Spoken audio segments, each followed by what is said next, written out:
टंडोबागो के गांव चौथराम कोहली के रिहायशियों का सरकारी जमीन खाली कराने के खिलाफ नेशनल प्रेस क्लब के सामने एहतजाज। इस हवाले से हमें तफसीलात से आगाह कर रहे हैं हमारे नुमाइंदे शहजाद मेमन।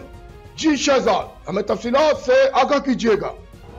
जी बिल्कुल, मैं आपको बताता चलूं कि टंडोबागो के निंदो रोड के करीब वाक़ गांव चौथराम कोहली के रिहायशियों की जानिब से सरकारी ज़मीन खाली कराने के खिलाफ नेशनल प्रेस क्लब के सामने एहतजाजी मुजाहरा किया गया। मुजाहरीन में सब्जी कोहली, रघु कोहली, मिस्री, साधु, गेनू, लक्ष्मण कोहली समेत दीगर अफराद ने शिरकत की। मुजाहरीन ने इल्ज़ाम आयद किया कि टंडोबागो के मुख्तियार और इरीगेशन महकमे के अफसरान एक बाअसर ज़मींदार के कहने पर हमारे गांव में मशीनें लाकर हमारे घरों को ज़बरदस्ती खाली कराना चाहते हैं।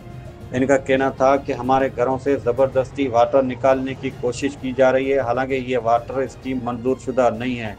हमारा केस अदालत में ज़ेर समाअत है, उसके बावजूद इरीगेशन अफसरान और मुख्तियार पुलिस के हमरा हमारे घरों में दाखिल होकर ख़वातीन और बच्चों पर तशद्दुद कर रहे हैं। मुजाहिरीन ने इल्ज़ाम लगाया कि अब हमें बाअसर ज़मींदार और मुख्तियार टंडोबागो की जानिब से धमकियाँ दी जा रही हैं, पुलिस की मोबाइलें भी भेजी जा रही हैं ताकि हमारे घर खाली कराए जा सकें।